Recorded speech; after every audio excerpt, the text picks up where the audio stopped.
So good morning, everyone, and thank you very much for spending the next 2 hours here. I know many of you are extremely busy, or all of you. There are a lot of introductions and things happening across the business, so thank you very much. What I wanted was to introduce a little bit Doug and like the Megatrend presentation. And let me start first by the presentation, and then I'll introduce you to Doug. First, this presentation is around the Megatrends. It's being built by the CTO office, and Doug is representing, the team that the CTO office have been working. As Megatrends, and we were talking about it yesterday, they don't change every year completely. If not, they wouldn't be Megatrends. There would be minor changes, of the year. So that's by nature. However, there are new data, that is being brought a little bit every year. So while you go through the presentation, there may be things that you have already seen because globalization, 5G, whatever, like there are things that are still here to stay. But I think it's a very good refresh for everyone to go back and remember what were the megatrends and start thinking, if you know, what is the impact that they have for your business, for your function, or for the work that you are doing. So that's one on the presentation. Related to Doug, so Doug has been in HP for 17 years. He has been running many different projects. All of them were setting up new businesses. Some succeeded and were moved, to businesses. Some didn't, and that's what an entrepreneur is. So that's what Doug is. He was one of the first employees of Shutterfly, if you remember this company, that started buying one of the first Indigos, if I'm not wrong. And he is extremely passionate about innovation, and he has been working for the last 2 years in building, this work, participating extremely hard on creating these megatrends for the company. So let me introduce you to Doug and come to stage. Thank you. Welcome, Doug, and thank you for being here with us. All right, good morning. And I speak a little Spanish, but I'm going to keep it in English for my own safety. Anyway, I'm very much hoping today that we keep you awake and energized this morning with what we're going to share. What I'm going to talk about here, and I'll open it up at the end for Q&A, questions and answers, is parts of the presentation we share each year as we do our Megatrends annually with the leadership team, Dion and the leadership team, and also with the HP Board of Directors. So you are more or less going to see what they have seen and the nature of the conversations. And so I hope it creates as many questions and big ideas for you as it has for us. So let me get right into it for you. Why do we do the Megatrends work, right? There's a lot of stuff in the market already around trends and the future. And there are two primary reasons why we work on megatrends. And this all started with the HP split from HPE, when Dion wanted to ensure that we had a view, I guess I'll use a football analogy, where is the ball going to be in the future? We need to understand and have a point of view on where that ball or where that hockey puck or pick your sport is going to be in the future. And that's why we do megatrends. The first main reason is to drive them into the organizations and have you think about them from the point of view of your strategy and your planning, your roadmaps, and the things you're doing. We do a fantastic job of engineering and product development. This work is designed to bring more of an outside view of the world into everyone beyond what you do every day. So I'm very happy you could join me for the 2 hours. And then also, secondarily, we support the regions and the account teams quite a bit, meeting with customers, often at the executive level. When they come to HP and they want to meet with us and they don't want to talk about products, and they want to talk about what does HP think of the future, often the sales teams want support to do that, and we're one of the teams that helps through a global program do that kind of work. So we help sales teams stick out and become differentiated, and we also very much hope, which is why I'm here today, that the Megatrends work impacts your planning, your product strategy, your business, and any way we can help to make that happen. So first, and this is really the only recap I'm going to do of the regular Megatrends work that we've been doing for the last 4 years, just to make sure everyone is on the same page. The four major trends, and Enrique has put these into all of his work as Annalise Olson, as Tuan Tran, as Santi, and so forth. But just to be really clear about it, urbanization, 1.5 million people are moving to cities around the world every week and a half. That's 6 million people a month. That's basically a Barcelona every single month being created all around the world from cities. Those cities are getting more crowded and dense, and that's creating smaller shared spaces. This is why you see products like the HP Tango and other products that are lifestyle oriented. And that is creating new business models, whether they be Uber or as-a-service delivery models for food, for the scooters you see in town. Those are all as a result of rapid urbanization and sustainability. Changing demographics, and we're going to talk a lot about this today as it relates to our business, but we have an aging population around the world in almost all countries, which means everyone is getting older. But at the same time, we have a rising younger generation in Generation Z. These are people under the age of 23 years old. So for the most part, they're still in university or school, escuela. The combination you'll see has a lot to do with what's happening in the workforce, and then silver spenders are the older population that has a lot of money. And we're seeing a change in the world globally with hyperglobalization. We've all seen things like Brexit, what's going on in the United States with the political situation. All of that is a response to globalization, and in particular, the idea that people are more connected digitally than ever to information around the world. And the anti-globalization effort is in many, and I'm not talking about the Catalonian Spain effort, but more broadly than that, is really to people resisting and pushing back, saying, I want to keep my own identity, I want to keep my own area. And then we'll talk about technology itself.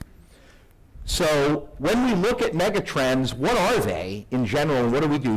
The really big things that are changing over long periods of time, we call them the secular trends, is what Dion would call them, that we need to pay attention to in our business.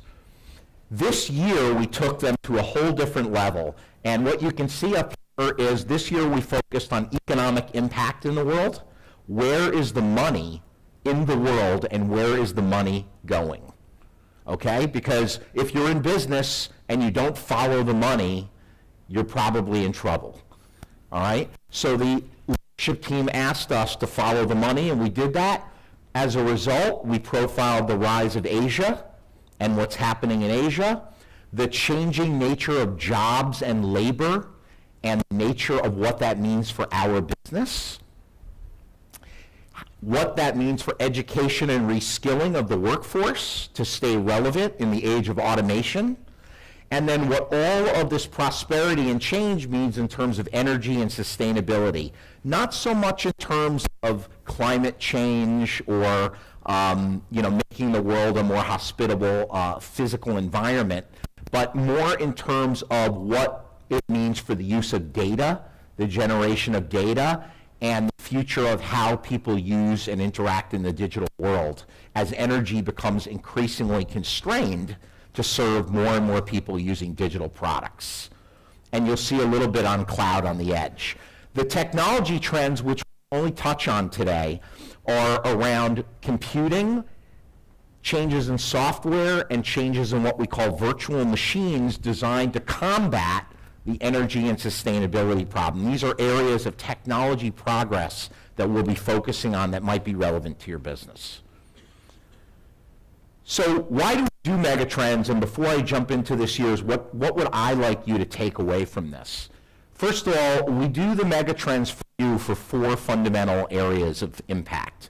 The first one is, and think about this as we go through today, what do the trends mean for your people, your talent, your workforce, your organization?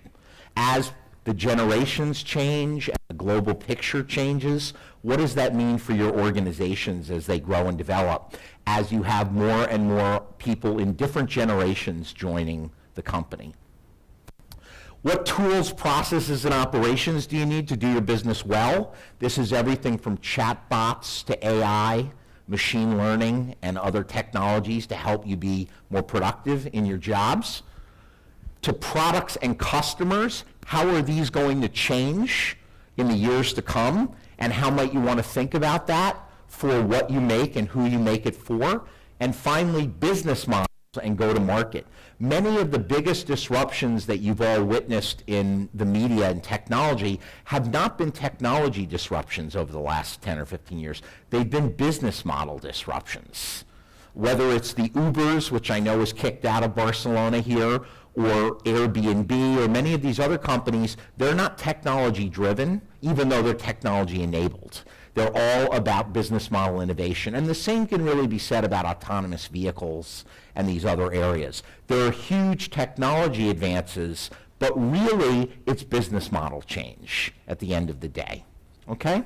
So I'll ask you to consider as we go through this, what does it mean for your customer and market segmentation? Who really will your customers be as time goes by and why? And we'll give you a little insight into that. What does it mean for your TAM, your total addressable market?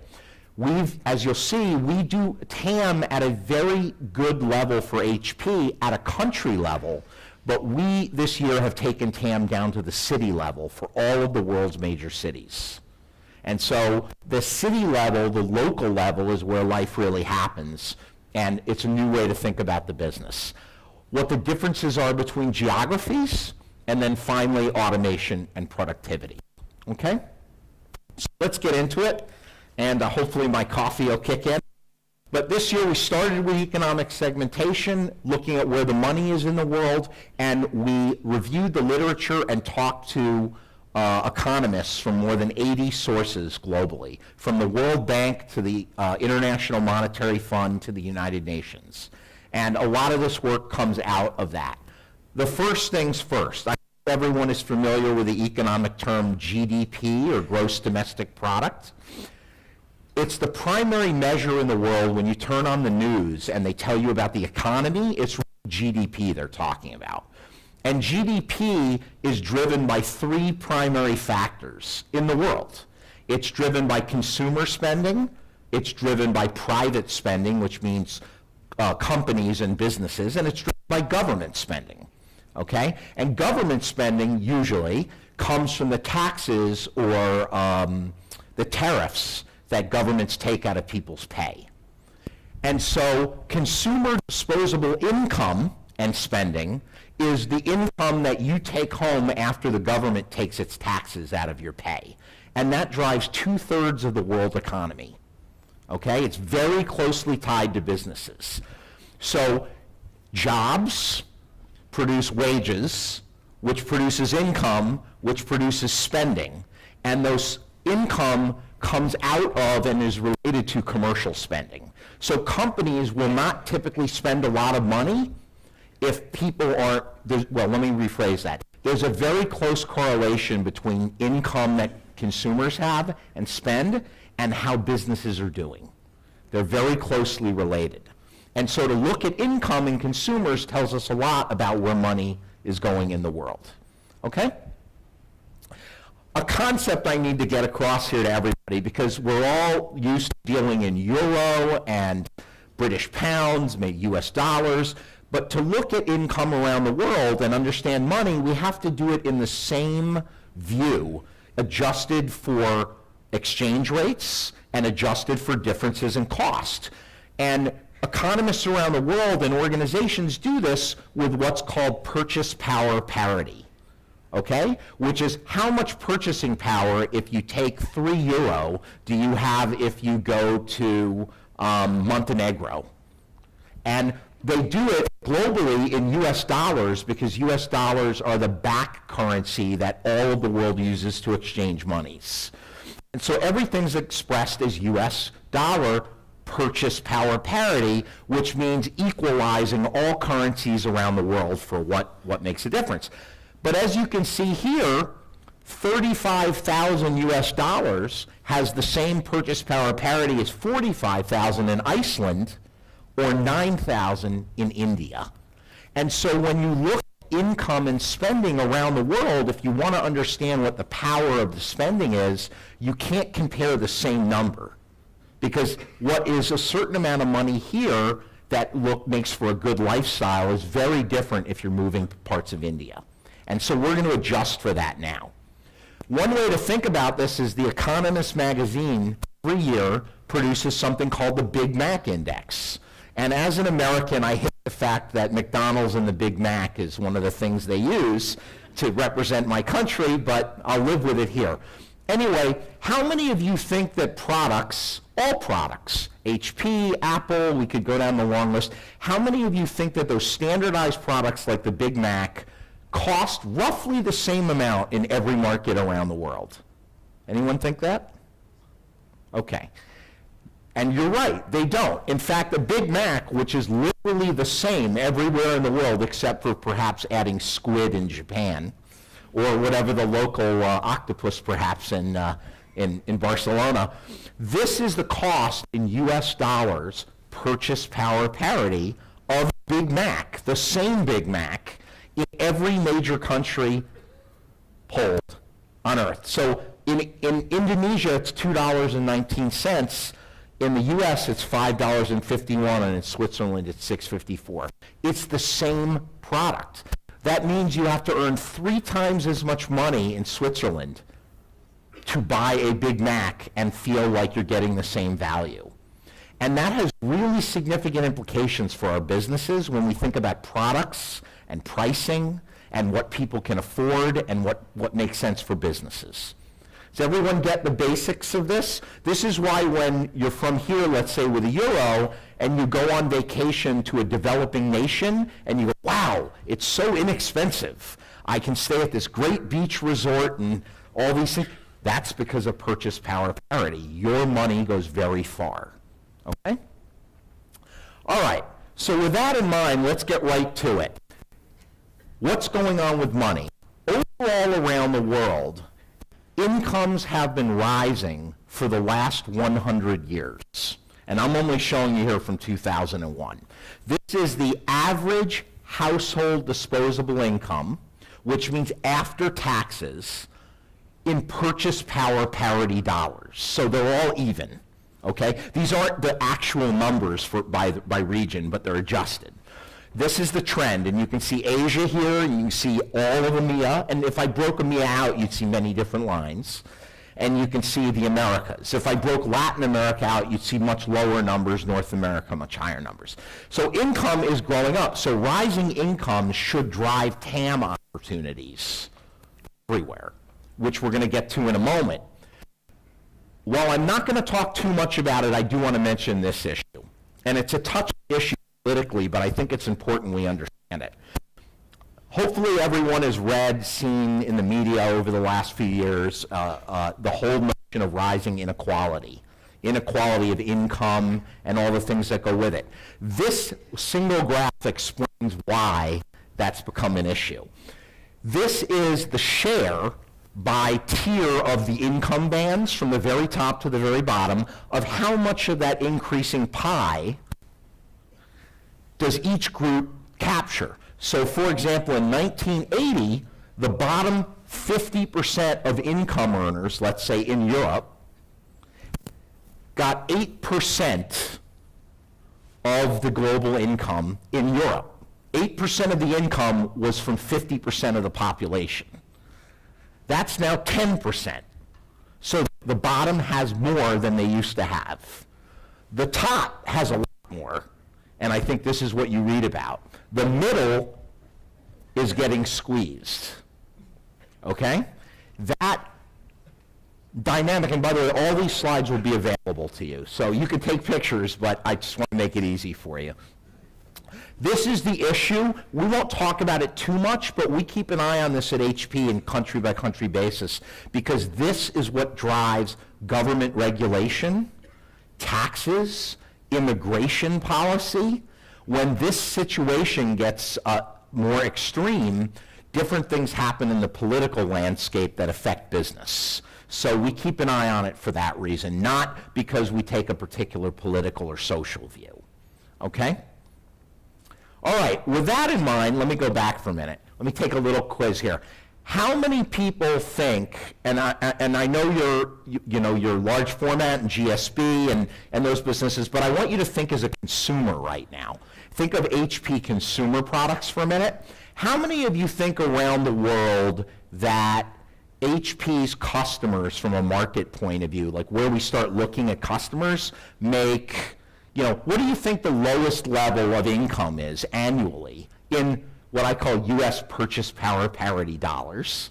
So it'll be a little bit more or less depending on where you live. Do you think it's 25 or 35,000? When I ask the region leaders what number they think this is where people start buying HP products. Does anyone want to guess? Do you think it's $30,000 a year? Anyone think it's that high or that low? Lower, higher? Lower. $20,000 a year? Lower. 15? 15? Lower? Okay. I can tell you the region will tell you 35,000. Okay? This is just an example of families in Latvia, Nigeria, and Indonesia. What you can see is their annual income in purchase power parity, and what that is in actual, if they were to exchange that for US money, this is $1,400 US dollars a year. Look at what their favorite item is. That's an HP PC. $1,400 a year. So the reason I show this to people, this is ethnographic research, is if you're in the mobile phone industry, you know that everyone in Africa uses a mobile phone.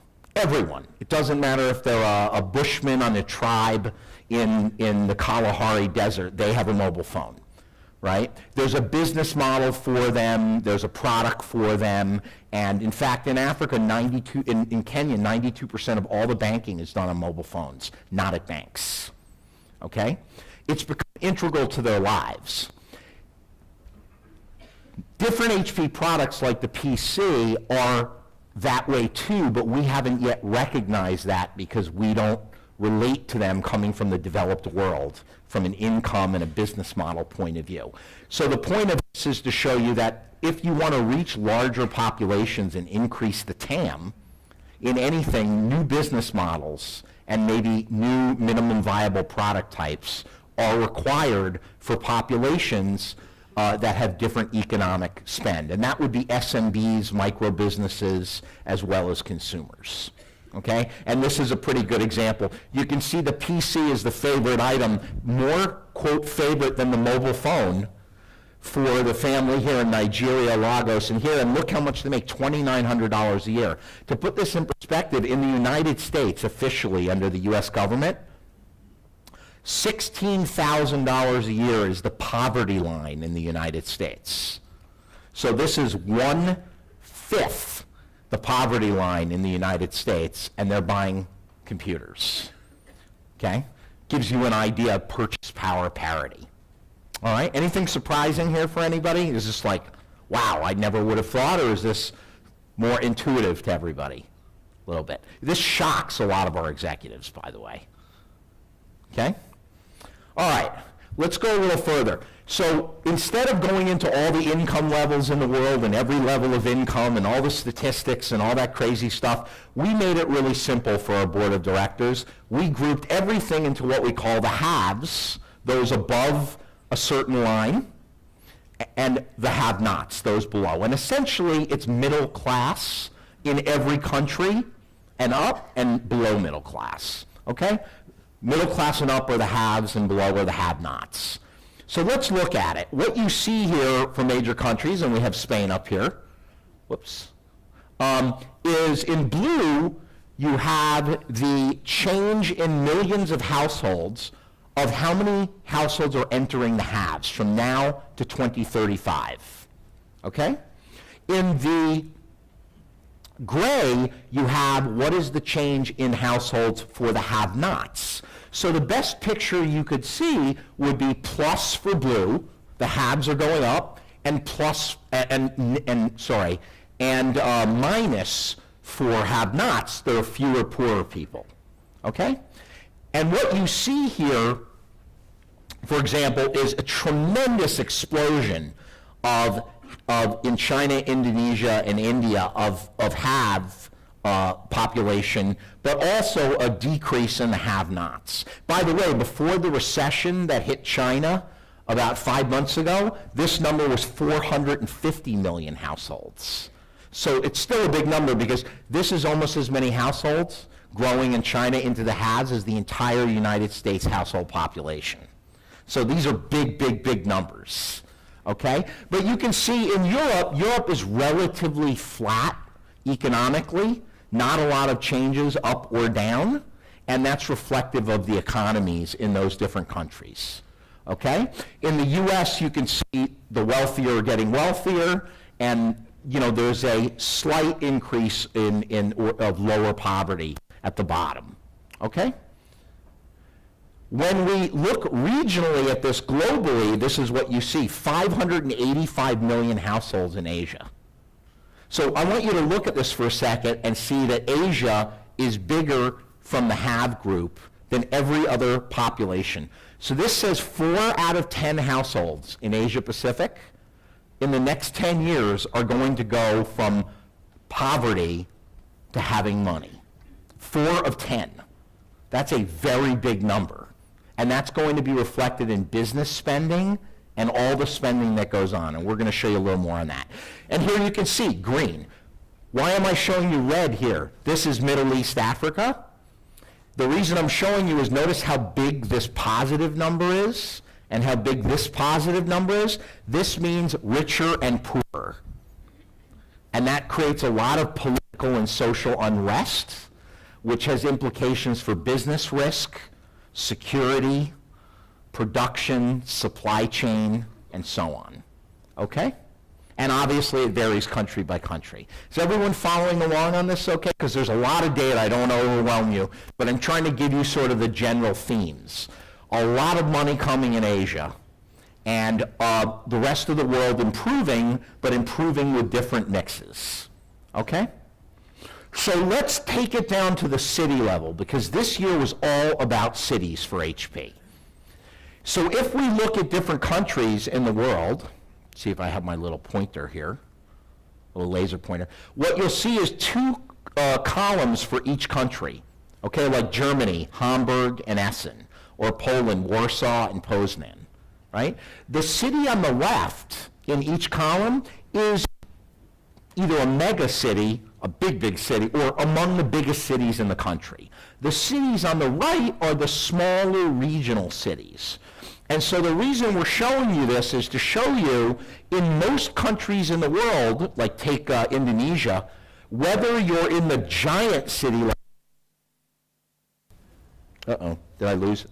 Is almost 30 million people, or whether you're in this city, Makassar, of 1.3 million, the same trend is going on, right? 1 out of every 2 households is going to join the middle class here in the next 10 years. And you'll see this is going to be the richest place on earth, right there, okay, overall.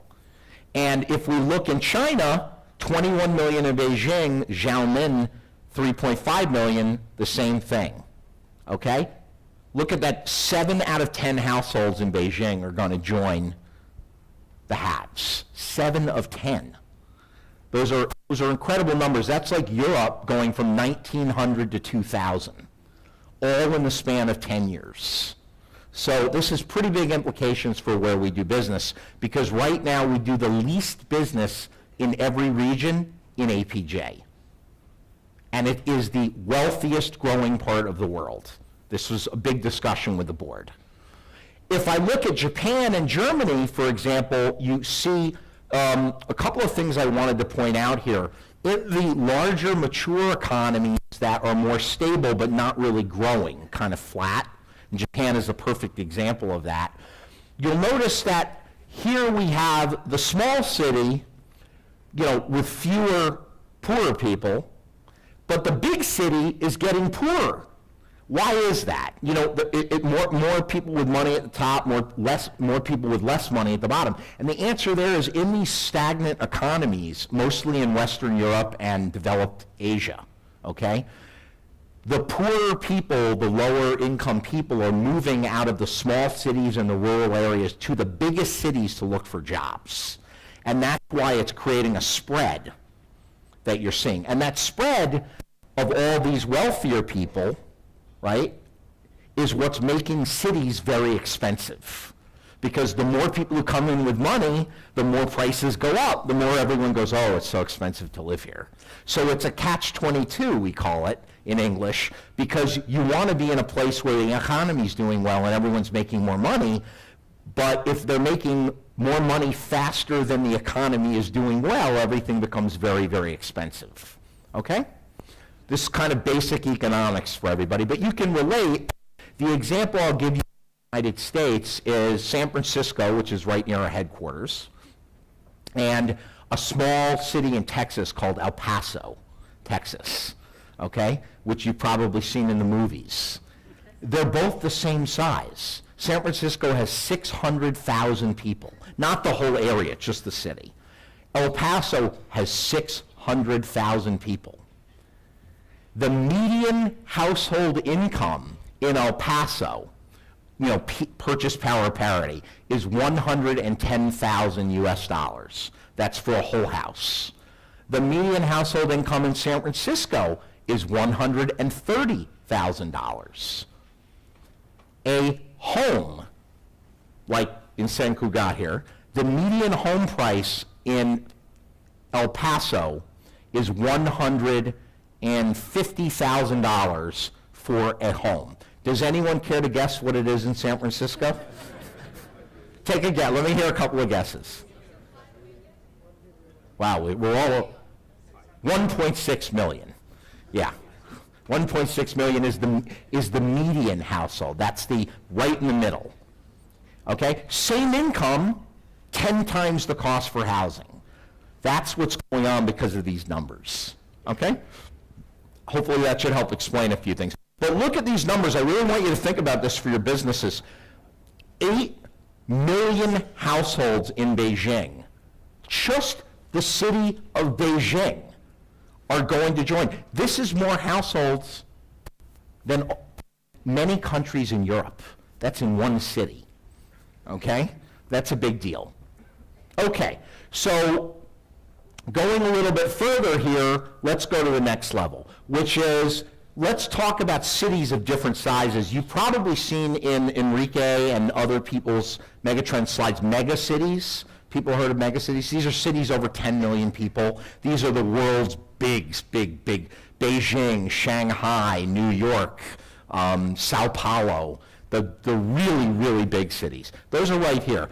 And we have talked about megacities being about the future. But it turns out that when you look at where all the income and spending is going to come, and this is the incremental, $20 trillion by 2030 is going to come from small and rural areas. These are places under 1 million people, and there are more than 100,000 around the world, so this is everywhere.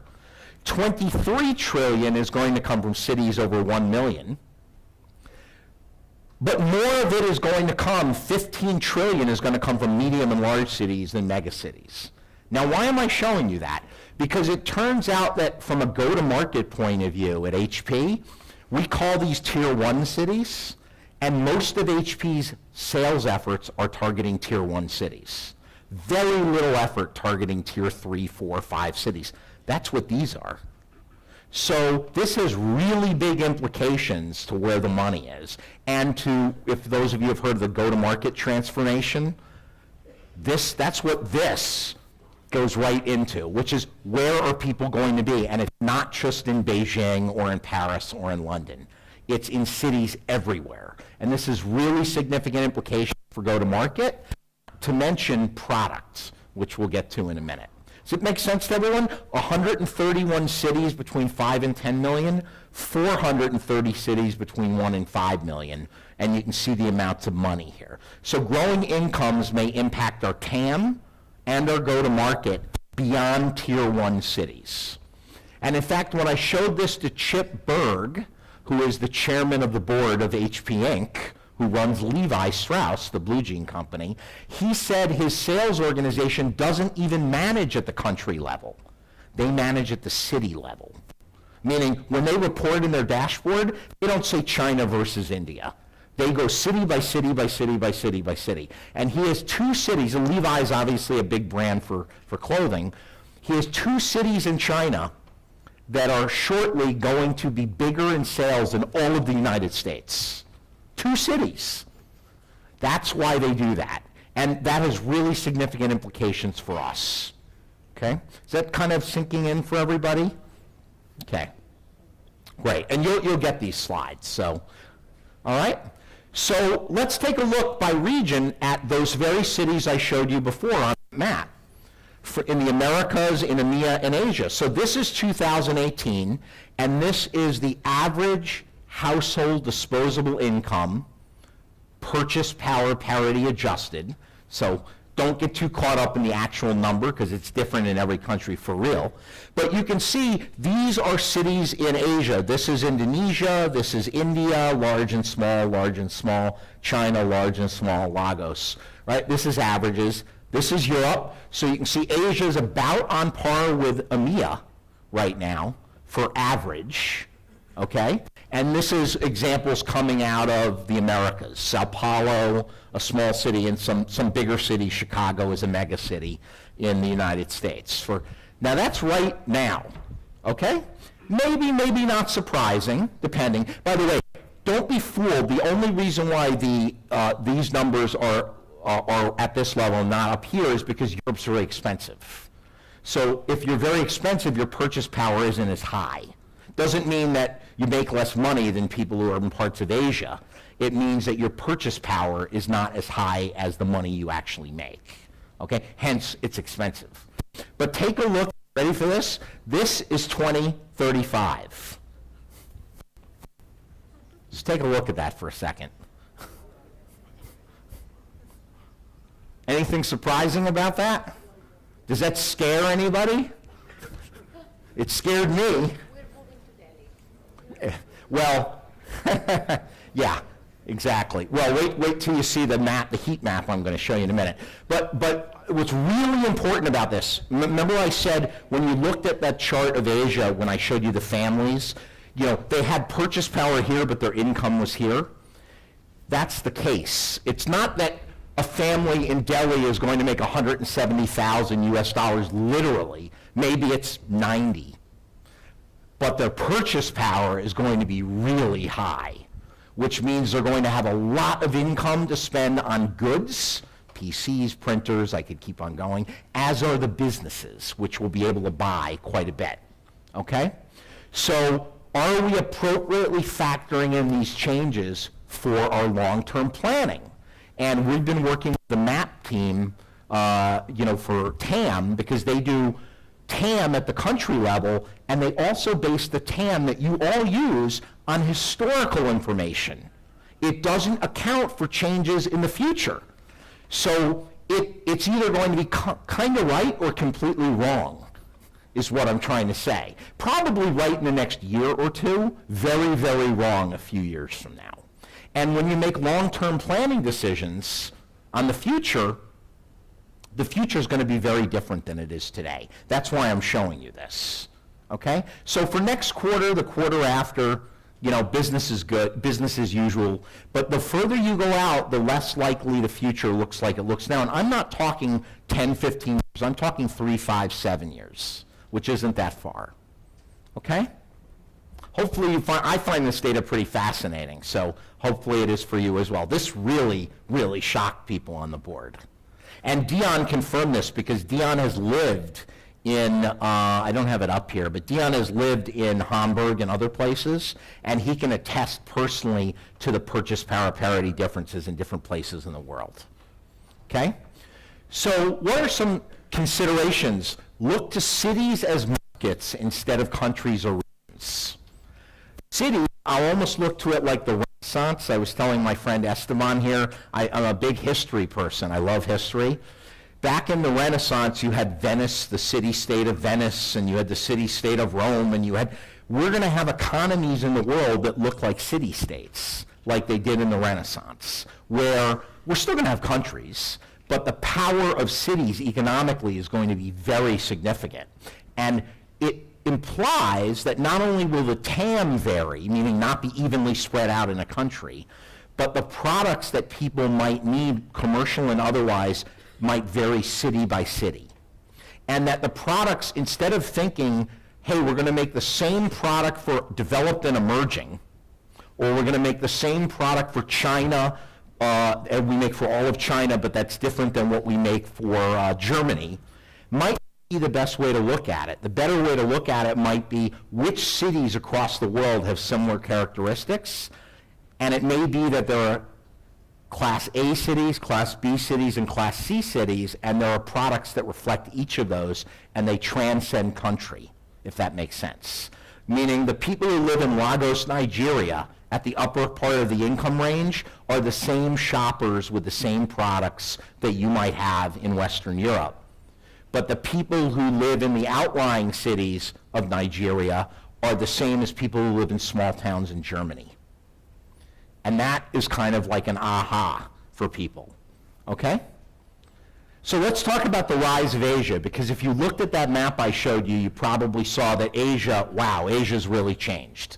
So 2/3 of all that income growth from now to 2030, of the $40 trillion of income growth, is going to come from Asia, all right?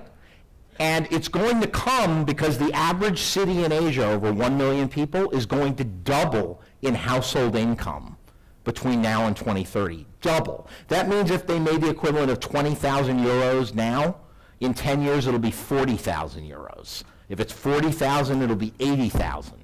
And that's going to be reflected in the business spending as well. Because as you'll see in a minute, that pay is coming from the businesses they work for. Okay?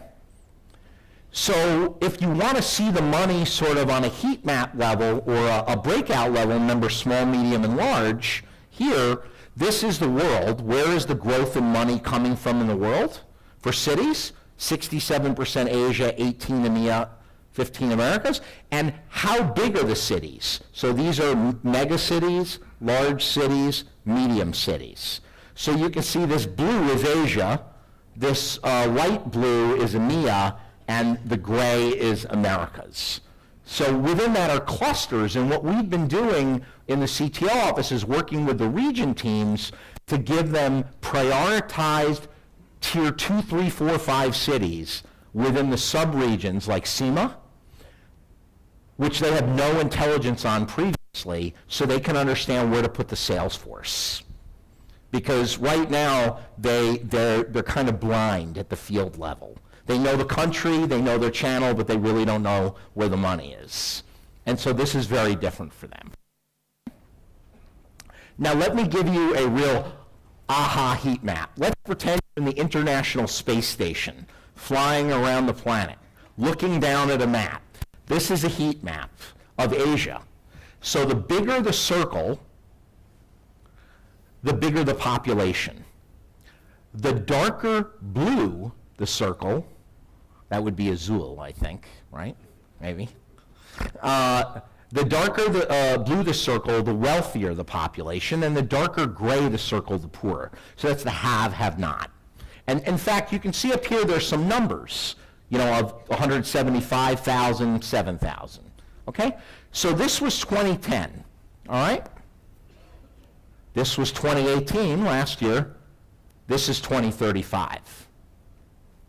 Let me do that for you again. 2010, 2018, 2035. Can anyone tell me what they think the biggest, darkest circle on here is in total? And by the way, the reason I'm saying is size times color equals total amount of money. Anybody? Jakarta. That's right. Jakarta will have more money than any city in the world. In total, not individually. Okay? By the way, we barely have coverage in Jakarta today, just to put this in the context for you. It's part of Southeast Asia, Korea for us in APJ. So you kind of see the ahas that hit people like TC, who run, or used to be Richard Bailey in Asia Pacific. You kind of go, whoa, and we put this in here to make Dion feel good. It's nice in little bubbles here. And the bubbles are proportional. That really is Sydney, by the way, versus that. Okay? What are they doing as a result? They're taking a field trip to Jakarta. I'm not kidding. They're actually going on a intelligence mission, so to speak, to these cities to see what they're missing. Okay? But look at India. Look at the size of those bubbles, right? Or look at Asia. You get the idea, right? This is a real eye-opener. So part of this is China, but I want to emphasize it's not all China. Okay? China will have the largest number of middle-class households in 2030. It'll also have the second highest number of affluent or high-income households. So there's a lot in China, but by no means is this a China-only story, which is what I wanted to show everybody. It's not as if Asia is China and nothing else. It's quite a bit of other things as well. You'll see a lot in Southeast Asia here, right? This is, I think, Saigon in Vietnam, or now Ho Chi Minh City. So you get the idea there, okay? All right, so let's move on from that to labor, jobs, and wages, just making sure we're good on time here. What I said before to you is income is coming from people's jobs. And in fact, 75% of all income in the world that people have comes from their paycheck or their job. Most people in the world, and I mean most people everywhere, have no assets at all. No savings. I don't mean a little bit in the bank. I mean no real assets. It's all their pay. So the spending comes from pay, and the pay comes out of how well businesses are doing. And we'll talk more about that in a moment. But what we have going on here is we're going to need a really significant increase in productivity, because remember the changing demographic thing I mentioned earlier? An aging population, a shrinking workforce. I'm going to show you exactly what that means for things like TCOW or RCOW expenses, for those of you who are familiar with the terms, in locations in the world, and how that should be factored in to your business's location strategies and site strategies as you're thinking and you're planning. Okay? Not just here's where I am today, I want to grow, I'm going to grow by 20% in the next 5 years, just give me 20% more people and put them here. That doesn't account for the fact of what does here mean and how much are they going to cost and where's the best place. And it's not like today, which is the point I want to make. It's going to require investment in automation and reskilling in education. So what you can see is what I shared with you earlier here. 2/3 of global GDP is driven by consumer spending. Almost all of that comes from income, and almost all income comes from salary and wages. So when people say to me, yeah, that's nice, but I sell commercial, I don't really care about consumer. I say, no. Consumer and commercial, if you want to see a heat map of where the money is, the consumer is, how many of you have heard the term canary in the coal mine? It's a term in English which means like, what is an early warning sign that something is happening? Like a dog, a pedo, a dog barking at somebody coming to your door, right? Consumer is that dog barking for businesses, literally, all right? So here's the reality though. Changing demographics are going to drive a very, very large skill gap for high-skilled labor. And high-skilled labor means people with a university degree, 4-year degree, or advanced vocational training. So if you're an electrician, but you didn't go to university, but you're trained in a trade, you're a high-skilled laborer, okay? This is 560, it should say million, not billion, sorry. Or actually billion. 560 million people shortage in changing labor between the growth of the population and the change in the workforce. So the workforce will have 560 million fewer working age people by 2050, and in 2030, that's an 85 million person shortfall. To put that in perspective, everyone's familiar with Google, parent company Alphabet, that's 900 Googles. Okay? That's hiring the entire engineering population of Google times 900 is that number right there, okay, in 2030. So what does that mean? It means labor shortages in all major markets of the world with the exception of India, which I'll get to in a moment. And you can see here, labor surplus, labor deficit, big deficit, really big deficit. This is how many jobs will they need and have for high skill? How many people will they have to fill them? Okay? This is Singapore, and the only reason I'm showing you the number is this will be the biggest labor skill gap country on earth. By the way, it's also a very big HP office, which I'm going to show you what that means in a second. But this says that on average, because of the shortage, because for those of you who know a little bit about economics, you know, if you really want a cerveza at the pub and they only have a few and everyone lines up, the price of beer goes up. So if they have jobs and there aren't enough people to fill them, the pay for those jobs goes up, okay?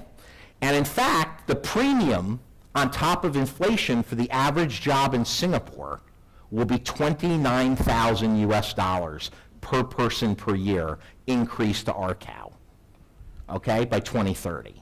So if the average wage, and you're going to see, I'm going to calculate what this means in a moment. So why is this? Let's use Singapore as an example for us. Everyone see these lines? Okay. This line here is total population of Singapore.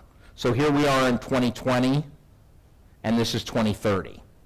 This line here is gross domestic product. That's economic growth. And this line here is the working age population.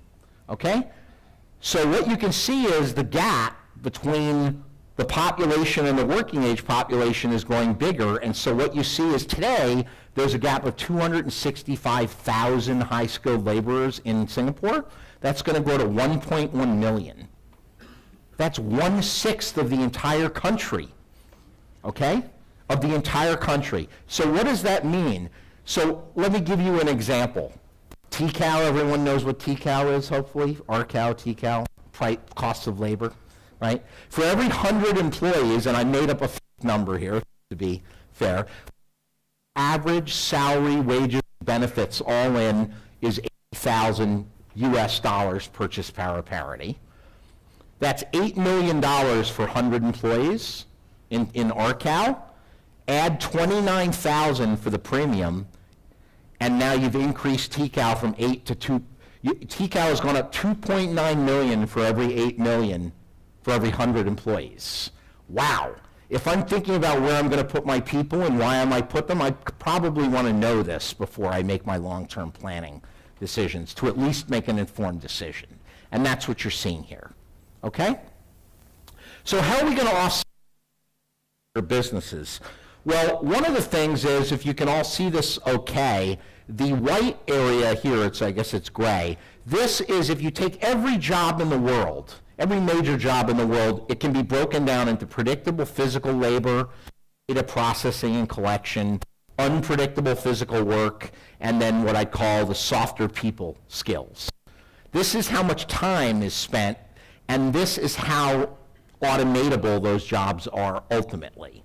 Okay, so 81% of physical work will be automatable. This is why you see robots in factories. All right? This is HP Instant Ink customer support. This is a little case example at HP. So they took the chat area, virtual chat sessions and customer support, and they took level 1 and they replaced level 1 people responding with virtual artificial intelligence chatbots. And they lowered the cost by 95%. 95%, okay? They were twice as likely to solve the customer's problem, because computers don't make mistake with the same 100, 200 things that keep on getting asked over and over again. But the complexity of the jobs called level 2, 3, 4 support that human beings need to do goes way up, because the hard problems go to people, which means those people need to have higher skills, which means they need more training and more development. So this is what automation is going to do in general. It's going to move people out of the more mundane tasks, the more regular tasks, and into the higher skilled jobs, but it's going to require a lot of training. How much training? This is an estimate from CEOs and heads of HR around the world for the IT sector. Roughly 50% of the entire workforce of the world will need to be retrained by 2022. That's only 3 years away. And this is how much, okay? 30% of the workforce will need 3 months to more than a year of training as automation kicks in. So you may not see much of it today, but it's going to become extremely important. So for those of you who have children out in school right now, and I get asked this all the time all over the world, what should my children study for the future? What's the future? And I say, no, should they study this subject or that subject? And I say, it doesn't matter what subject they study, they better learn how to learn, because they're going to be learning and doing new things their whole life. And they have to be able to be flexible and learn new things, because the one thing that's guaranteed is their life and their job will change. Okay? So to say you should be an accountant and that's all you need to know is very, very dangerous, versus saying, I want to be an accountant or an engineer, but I'm going to love to learn, because if I don't love to learn, I'll never be able to keep on learning on that curve. Okay? So what are the recommendations for you? And I really want you to think about this. With all those different numbers I was showing you, what does that mean for market and customer segmentation? Whether you're in large format decor or whatever you're doing in the future as you look forward, not right this moment. What does that mean for where your business will be? Industry-wise, location-wise. I mean, do we think, for example, in construction, do we think construction's only going to be now in a tier 1 megacity? Or do we think it's going to be in cities all over? And then what does that mean for our channel partners? What does that mean for our products? And so forth. TAM. Just because the TAM is listed at a country level doesn't mean it's the same everywhere. Okay? And there are probably pockets of TAM related to pockets of products in different cities that we don't fully understand right now, that we could do a lot better job of understanding going forward. I already mentioned the go-to-market strategy and coverage plans. We're working with Andre's team in SEMA and Kung Meng's team who runs CK to help them with their long-term planning here based on all that city data. They're deciding where to put people. How many people do I put in Jakarta, for example? And they put that into their plans. And then workforce and location strategy. As in going forward every year, you work on your LTP planning and you work on how many people am I going to need for my LTP in 3 years and where am I going to need them. Don't just say the world will be right like it is today with adding people. Think about the implications. Work with HR to figure out, yes, maybe you might want to stay in a certain site in a certain location because moving sites might be expensive. I'm making this up, but moving from city A to city B in this country is too expensive to move, but not if labor doubles in costs. You follow me?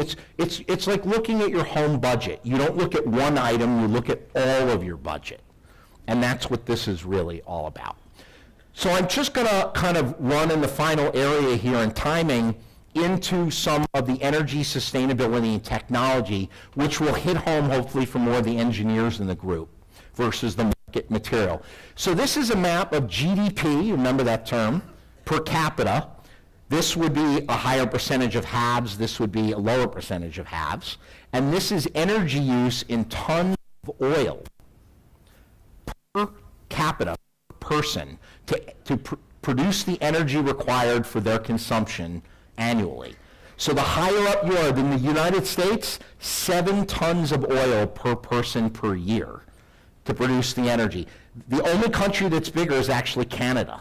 Canada consumes more energy per person than the United States. So at least we know we have that on the Canadians in the United States. We don't have much on them, but at least I know I have an advantage there. I'm dying to know what that country is right there. I haven't been able to figure it out.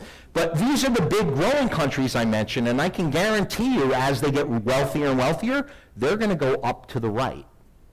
And that's a lot more energy. Everyone understand intuitively, if you have a lot of lower income people become middle class and they start buying things of various sorts, how the energy goes up? Well, here's an idea of just how much it's going to go up. Take a look at India. Right now they have 300 million. 300 million. This is like Spain, Germany, France, and another country put together. And Denmark. 300 million haves, and they produce 300 gigawatts of power. You don't need to know what a gigawatt is, but if you're an engineer, I'm sure you do.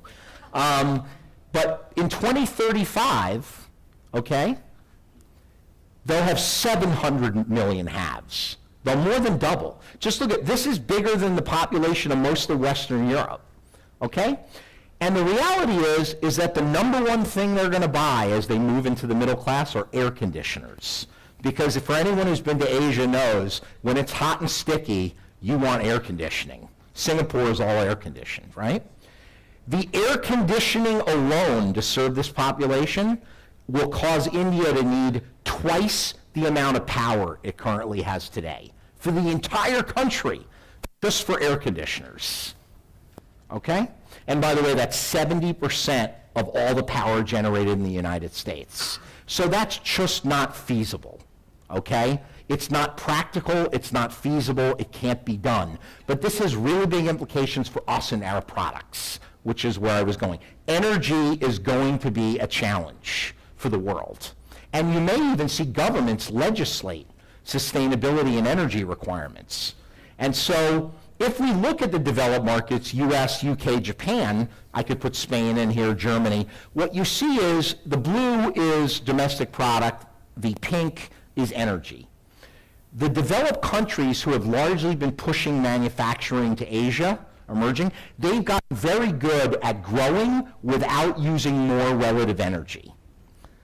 But the emerging markets are using an awful lot of energy to grow. Their view is sort of, it's growth at all costs. And so they're building coal plants and whatever they need because their population says, give me the energy I need or you're not going to be in political power, right? You either serve my needs or we get new politicians. Right? So this is a big deal, but none of it's focused on efficiency. So we're going to get to this in a minute because this brings us to the notion of cloud. When I say compute or computing, how many of you think that means only personal systems versus personal systems 3D and printing? Anybody? Are you brave enough to? Okay. When we say computing, we don't mean PCs. We mean HP is in the edge computing business. We make devices that use computers that sit in the environment. That's an edge computer, okay? And the cloud is going to change and the edge is going to change. So this is bandwidth. Everyone here familiar with the notion of 5G? 5G? Okay. So take a look at this. This is the amount of data in light blue, a data explosion as a result of a growing population and growing connected devices doing things like machine learning, okay? By 2025, there'll be 35 times too much data at the edge to move over the bandwidth, even with 5G. The data is trapped at the edge. So we believe strongly that cloud computing will, in many ways, move back to the edge. And I'm going to show you more on that in a minute. If those of you who are more market-centric, you say, no, they'll just build more bandwidth. Telefonica, more bandwidth, and the data will go. To build that bandwidth, this is the global GDP of the entire world, $81 trillion, $92 trillion to build the bandwidth required to move that data. So the data is not moving, okay? This is a friend of mine who founded Amazon Web Services. Hopefully everyone's heard of Amazon Web Services, AWS. So they own about 50 or 60% of the cloud in the world now. It would take 26 years to move an exabyte of data over the network to the cloud. So what does Amazon Cloud Services, Web Services do when they do a deal with IBM or HP? Well, probably not IBM, but any number of companies and they want to move their legacy data to the cloud? They send them semi-trailer trucks and they load the disks on the trucks. That's what they do. This is called the Amazon Snowball product. They literally send physically moved data because it simply can't go over the web, or over the network. And they know this. And why is that so important? You all saw the Boeing crash recently. You know what's going on with Boeing. It's a great example of big data in a system and software going crazy. Well, this is a Pratt & Whitney jet engine, okay? And that engine, like our 3D printers, for example, has 5,000 sensors producing 10 gigabytes of data per second from the machine, just so that it can manage fuel efficiency and noise, okay? It would take 25 minutes to move the data from this fleet of engines to the cloud for every 100 petabytes. So remember that graph I showed you right here? See this here? 2025, not very long from now. It would take 4.2 million years to move that data over the network. Or, if you wanted to be industrious like Amazon, 1.6 million trucks of data. Okay? So for anyone who thinks we're going to build more bandwidth and it's all going to the cloud, it's just not possible. All right? So this is the world we've largely come to know over the last 10 to 15 years. Here's the cloud. Here are these edge devices. There's a HP web press, 3D printer, Amazon Alexa, laptop, Tesla car, these are embedded devices right here. We know the era of smart devices is upon us, and we know that it started largely with embedded devices being connected to the cloud. And then machine learning running up in the cloud, sending the information back to the edge. But if I'm a Tesla automobile or truck, and I see someone walking across the road with an umbrella in the rain, I don't want to tweet the cloud to figure out whether I can run them over or not. I want to make sure I know right then and there if I'm running a 3D press or a big web press.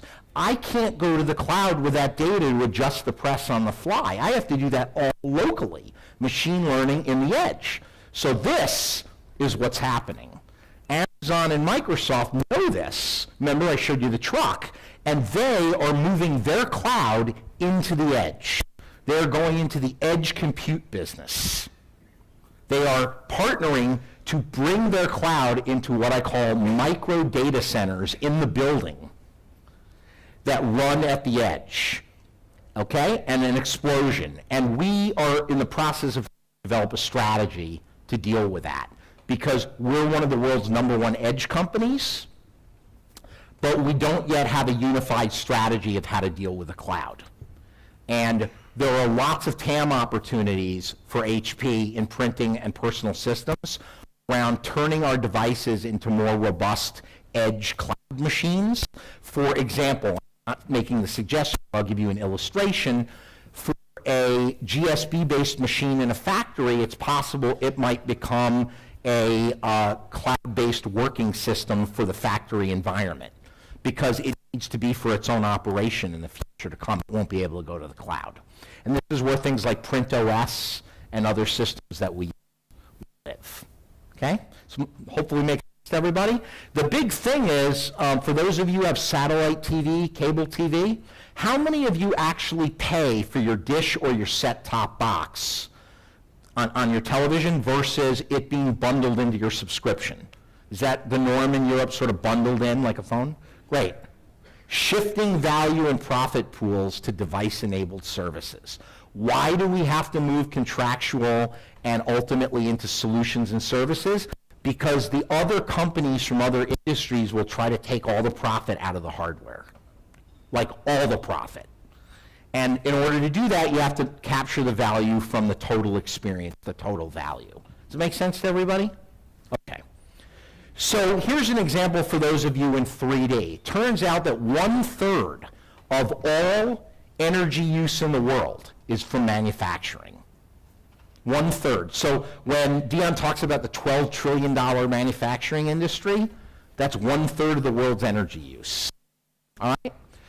It turns out that if we were able to do additive manufacturing from design to manufacturing to use all the way through the life cycle, that potentially we could save 27% of the world's energy in total. And if, for a real example of this is the aerospace industry, airlines. Every 1 pound of weight reduced from that aircraft, that Airbus you fly when you fly wherever you go in Europe, saves, well, maybe 160 kilograms and about 200 kilograms of carbon monoxide or carbon dioxide annually. So there is real economic savings to doing things with better energy footprints. And we're looking at value propositions, and you should be looking that might take advantage of that. Here's a little example in 3D, probably won't be unknown to those of you in 3D, but obviously you can produce more efficient things, but the value really comes in outcomes in the industry, not so much in costs going here. So this is moving from cost to value, which is a big part of going into the solution business. So what does this mean for business in general? It means shifting pools to products and services. You should be looking at energy efficiency as much as possible in products, because even though it might not be absolutely required today, it's going in the not too distant future. And evaluating the energy of our footprints on products and so forth. And you can see the recommendations as we believe that we can expand the TAM at HP for the company, both in printing and personal systems. If we look at new categories of edge analytics devices, what if our systems that are running machine learning at the edge in our printers were running it for other systems in the office environment or in the factory environment, for example? And we're quantifying that energy saving in 3D right now with Michelle Bachman and Christoph around how much energy value might the automotive industry have if we can produce lighter weight auto parts, as an example. What's that worth to Volkswagen, Porsche, Audi, BMW? So I'll wrap up with some of the technology trends I covered, how the cloud is moving to the edge. I covered the kind of workloads that are going on in the efficiency, and this is 3 really tremendous impacts technologically, and then we'll wrap it up in a couple of minutes, and we'll do a little Q&A. First and foremost, everyone's familiar with CPUs, I hope, even the non-engineers. GPUs, like NVIDIA, right? Most of the machine learning, gaming, video graphics done by GPUs, but GPUs are the petrol hogs, or they use a lot of energy. A lot of energy. In fact, the average artificial intelligence workstation used in HP labs to do the machine modeling uses the energy of 2.5 households per day. Everyone know what a Tesla automobile is, right? The average Tesla uses the energy of 1 household per day. And it's all because of machine learning. So that's because of GPUs. So there's a whole new class of silicon chips being created, machine learning accelerators. You're seeing Google make chips. Amazon is now in the chip business. How many people really knew that, right? Because they see what this means. And we're doing some stuff in HP labs around this, because what's going to happen is computing needs to get 1,000 times more energy efficient to do all of that edge computing with the energy that's available. And there are different ways to look at that. And this is machine learning in action and the nature of how it works. There are new products, and our 3D systems are going to need, with all those nozzles shooting out all those agents, same in our GSB systems, and you want to control quality on the fly, that's increasingly a machine learning problem. You're not going to be able to sit there and write code to fix every problem in the endless complexity. And that brings up this issue, software. How many software or software knowledgeable people do we have in the audience? Anybody? A few? Okay, great. So you know, for the last 50 years, whether it was punch cards or DOS or writing code or C++ or whatever, you had to write a line of code with every single instruction in firmware that you wanted the printer to do. You want the printer to grab the paper to be pulled in, the pressure, everything is an instruction. But the systems are getting so complex that it's simply not going to be possible for a software engineer to write the code and actually keep up with the complexity. And you know that in software, 90% of effort is spent debugging because of all the unintended consequences. So along with John Brewster, we identified what's called in the industry Software 2.0. And some of you might be familiar with this, but Software 2.0 is the era we're going into now. Tesla is a Software 2.0 company. At Tesla, the engineers who download software to the vehicle when it's parked at your home, connected, every Saturday or Sunday, software gets downloaded to the Tesla. That's not code written by engineers. That's artificial intelligence models, machine learning models The software engineers are going to curate the data, and the models are going to be sitting in the machines, figuring out how to infer action from the activity. That is a different job than the traditional software developer, and a whole different kind of engineering. And that is reduced complexity, lower cost, faster time to market. No one can take apart your machine and reverse engineer your software. But neither can you, because you won't know how the actual machine learning model is working in your own machine. You'll only know if it's working and how well it's working. You won't actually know why. And this is why people are scared of artificial intelligence. Because the machine, think about like you're playing chess versus a computer. The computer, no one sat there and programmed the computer for every move it was making in chess. But it taught the computer how to learn chess moves, and that's one dimension, only so many pieces. Now this is everything, right? And that's what Software 2.0 is about. So we need to think of new ways to do engineering, and this is going to be a big part of the affinity groups for technology. And then finally, from my friend Chandrakant Patel, our chief engineer, comes virtual machines or digital twins, okay? If a Software 2.0 model is curating all the data that the machine is capturing and running models up offline and then downloading models into the machine, which is what a Tesla self-driving car does, by the way. It updates itself with a better and better model, collected from all the data from all the cars in the fleet, and then the model gets sent out, and it does better and better, right? Is before you even put those machines in the factory, in the PSP, in the print service provider, as new factories get built in the modern factory age, we're going to need to model how those machines, specifically in 3D, how they work, how they're optimized, and how they fit the workflow. You don't want to do that when the machines are actually on the floor. You want to do that as part of the sales process and the R&D process before you even make the machine and sell the machine. And that's what virtual machines are, simulating and predicting the product before you ever actually construct it.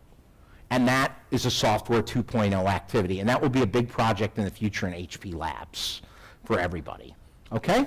And this is a 3D printer, and you can see whether it's the fusion heaters or the temperature sensors, there are so many variables, thousands and thousands of variables going on.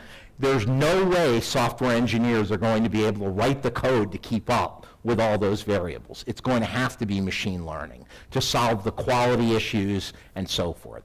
So when we look at how we turn all of this into action, we say, think about the themes, think about how you look at your products and your customers, think about your business models when you're thinking about the future, look at the megatrends as data inputs, customer market insights, global insights to inform your planning, and think ahead. If you were driving a car, if you were going to go on a trip in an automobile from Barcelona to Rome, Italy, you probably would look at your GPS or your map before you went out for the drive. You wouldn't necessarily just get in your car and go, never thinking about anything. When you're doing your business planning and your LTP planning, you know your automobile, you know your business, but you probably want to step back and look at the map. And megatrends are, in essence, a look at the map of the world you may encounter as you plan your trip down that road. So with that, there are many things you can do. I won't go through them all, but we have a lot of sources for you that I'll leave with you that you can take training, you can use videos, you can get learnings, you can talk to our ambassadors in Megatrends, and I'll open it up for Q&A for everyone. Thank you for your time.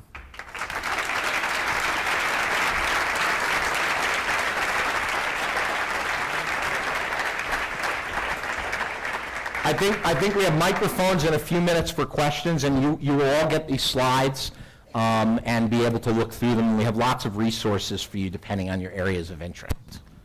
So, any questions in the? I have one question here. Yeah. Sure. Hi. How are you accounting for changes Who in am I looking at? here? Ah, there you go. How are you accounting for changes in regulation or public policy influencing the That's why I was showing you the inequality, whether it's GDPR, the data privacy restrictions in Europe, which is going to be the HP standard globally for everything we do, everywhere.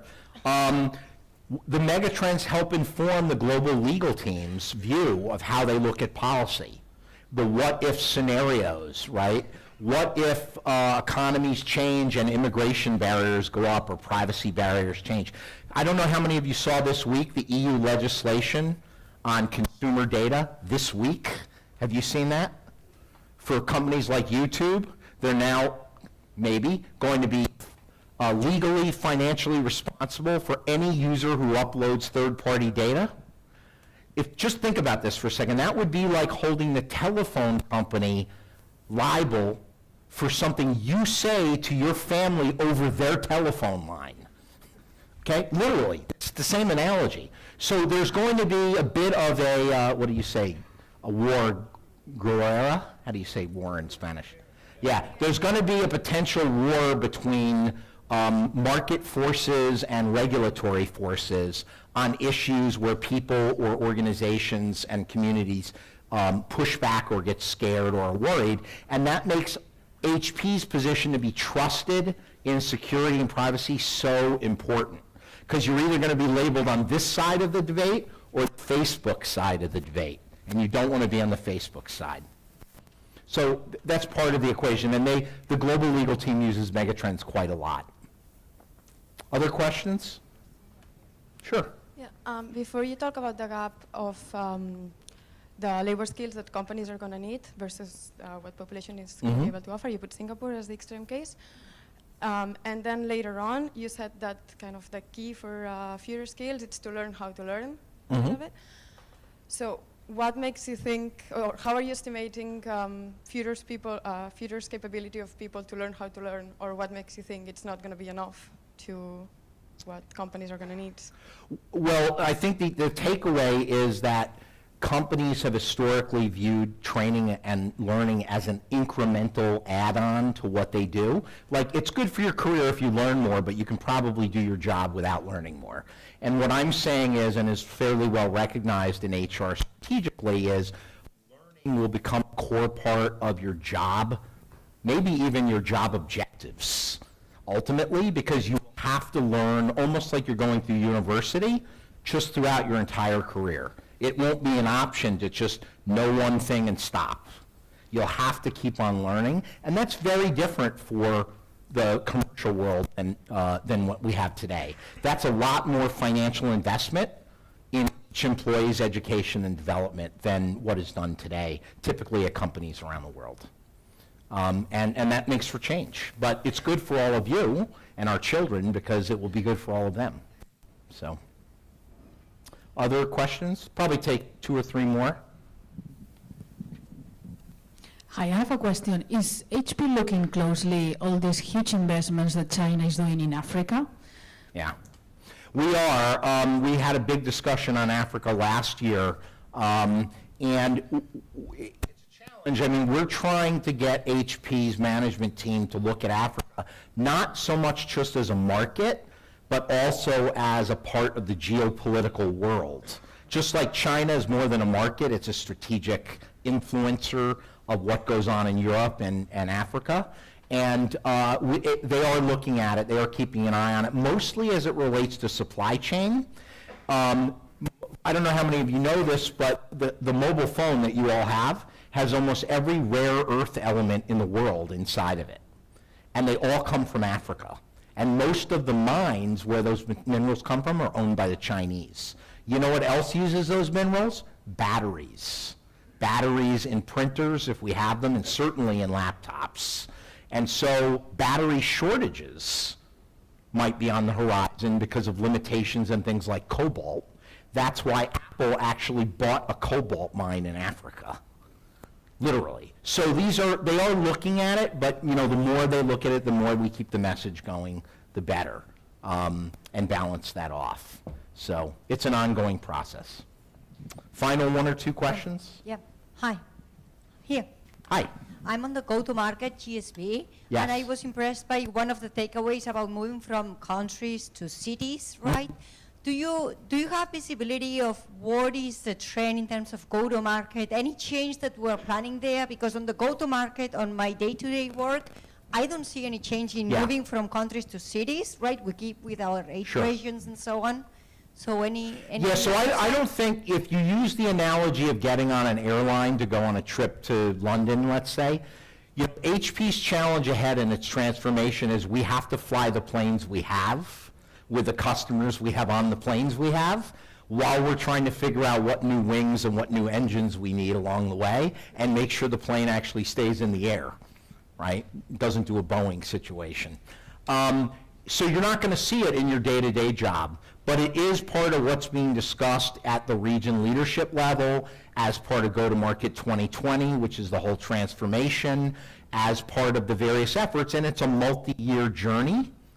But it's not something you're going to see slip into the business day-to-day. When it becomes evident and the decisions are made, you'll see it potentially roll out in a more very discreet and open way, perhaps in how the company is structured, how the go-to-market is structured. Do we end up having city managers, for example, rather than country managers? Maybe Beijing and Shanghai get their own managers, right, literally, because they might be as big as Denmark and Norway, and so forth. It remains to be seen, but those are all the kinds of issues that are being discussed right now for the future. All right, one final question. And I'm around all day, so anyone who wants to grab me, feel free. Yeah, it's kind of related with the previous question. So it was interesting to see that we are moving towards more cities and less concentrated people. And in terms of go-to-market, one might think that the solution is onboarding more resellers to get higher capillarity or more people, no, to get there. On the other hand, people are buying more and more online. So Yes. have you done this analysis on Yeah. if we need more capillarity or everything will be online? I'm commenting on sort of it strategically. I'm not saying what HP is doing at the moment, okay? But yes, don't assume that cities, tier 3, 4, whatever, just means more channel partners. Because as we look at the move from transactional to contractual, I think 87% of the company's business is channel-driven today. The goal in the future is not 87% of the company. It's less. And so we're going to increasingly have to have more relationships with the customers versus the channels, particularly in areas around the world where we have penetration. And even where we use the channels, we're going to have to understand how the channels relate to the market, which means we're going to have to understand the market. Historically, we paid less attention to the market and looked to the channels to tell us, what do you need, what do you want? You take care of it. But many of the channel partners we have today may not survive the changes, and we don't want to find out the hard way. We want to kind of be one step ahead to know where we're going to go. It would be like, remember my analogy, you're driving to Rome, you look at the map. It would be nice to know, if you're planning to stop for petrol along the way, that those gas stations are still there, right? You don't want to look at a map and go, they're not there anymore, but my plan depended on them being there, right? So which ones are they? And in order to make that decision, you have to understand the market a lot better. And that's the process, that's part of the go-to-market transformation that's being looked at right now. Okay? Thank you again, and really a great pleasure to be part of the organization. Thank you.